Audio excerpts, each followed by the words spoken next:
అన్నాడు. And only Peter was able to say in verse 16 that you are the Christ, the Son of the living God. శిష్యులందరూ రెండవ ప్రశ్నకు మౌనమైనప్పుడు పేతురు మాత్రం నీవు సజీవుడవగు దేవుని కుమారుడైన క్రీస్తు అని చెప్పాడు. There are two important words, God the Lord and your God. ప్రభువు దేవుడు అనే రెండు మాటలు మనం చూస్తాం. He accepts the lordship of Jesus Christ. ఆ పేతురు ప్రభువుల వారు యేసు ప్రభు యొక్క ప్రభుత్వాన్ని అంగీకరించాడు. And he says that in you everything is full, complete. నీతో సమస్తము కూడా పరిపూర్ణమని. And that's why in Colossians chapter 1 we are talking about the fullness of God.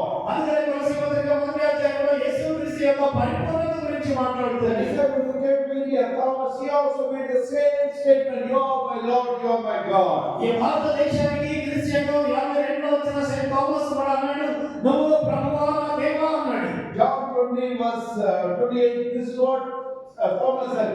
When he said, he is also surrendering to the sovereignty of God in his life. యోహాను సువార్త 20:22 చదివిన ప్రకారం ఆయన తోమా గారు నా ప్రభువా నా దేవా అని అంగీకరించారు. What do you mean by Lord and God?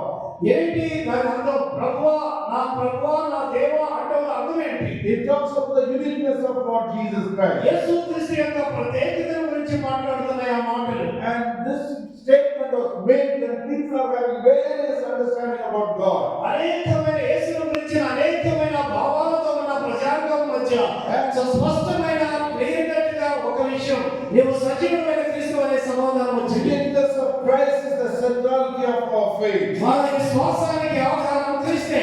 And that's why we see in the Acts of the Apostles when the people of God started their journey in chapter 4 verse 12.